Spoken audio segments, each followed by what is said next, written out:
It's National Coming Out Day, and that means every year you see videos that look sort of like this. Maybe it's a famous YouTuber proclaiming to the world, I'm gay. It feels so good to say that. I'm gay, and Austin is too. This is so hard, y'all. I'm so sorry. And y'all thought I was gonna actually sit up here and cry. Why would I cry about being myself? I love myself. It is National Coming Out Day. It is not for October 11th to tell you today's National Coming Out Day, you should come out when you know that the time is right. Now I can't really come out since I did that about 13 years ago, and my experience, it wasn't exactly easy, but it was far from the worst case scenario. And today I work for NBC, a company incredibly supportive of its LGBTQ employees. But a lot of LGBTQ young people don't have broad support, and that leads some to suicide.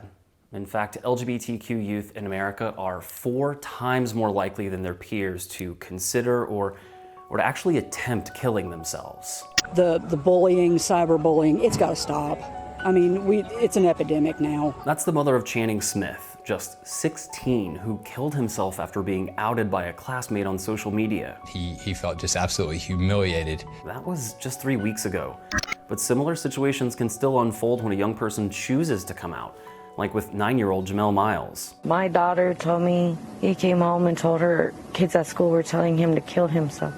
So here's the thing. On National Coming Out Day, it's great to applaud those who choose to come out, But we also have to be really careful not to imply that to be not out or to be in the closet or however you want to talk about that is somehow wrong or less than. Because for a lot of people, the idea that they have to come out and that they don't get to do it on their terms and their way is not safe. In most major cities in this country, LGBTQ youth represent 40% of the homeless population. That's Chris Bright, who's the Director of Public Training for the Trevor Project, a nonprofit best known for its suicide prevention resources for LGBTQ youth, taking 45,000 calls every year, a lot of them from teenagers. Find me someone who was like, junior high was the best, I loved it. It's already hard, and then you add on to that this additional layer. And I think, yeah, for a lot of LGBT people, it's that lack of acceptance and support that creates the system that we see today that causes increased suicidal ideation,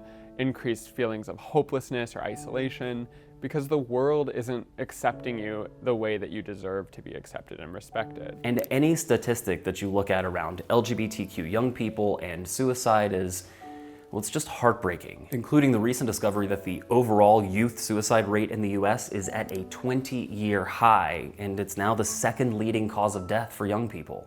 So what can we do? Well, 1, find a support system, even if that means looking beyond your family, your friends, or even your hometown. I think we need to expand our understanding of what supportive community means, because there's a lot of people in the country who would say, you know what, there's no one at my school, there's no one in my friend group, there's no one right here that I can get that support from, but I can get that support from people like the Trevor Project, or I can get that support from social media or from Reddit or Tumblr or you name it. There's lots of places where you can meet people who are like you. 2, never force anyone to come out, not even on National Coming Out Day. And if someone chose you as the person they trust to come out to, well, don't share that with anyone else. And most importantly, if you have suicidal thoughts, know that you're not alone. If you need someone to talk to, the Trevor Project has a 24-hour hotline, chatting, or texting for LGBTQ youth. And the National Suicide Prevention Lifeline is also a great resource for anyone in need of help.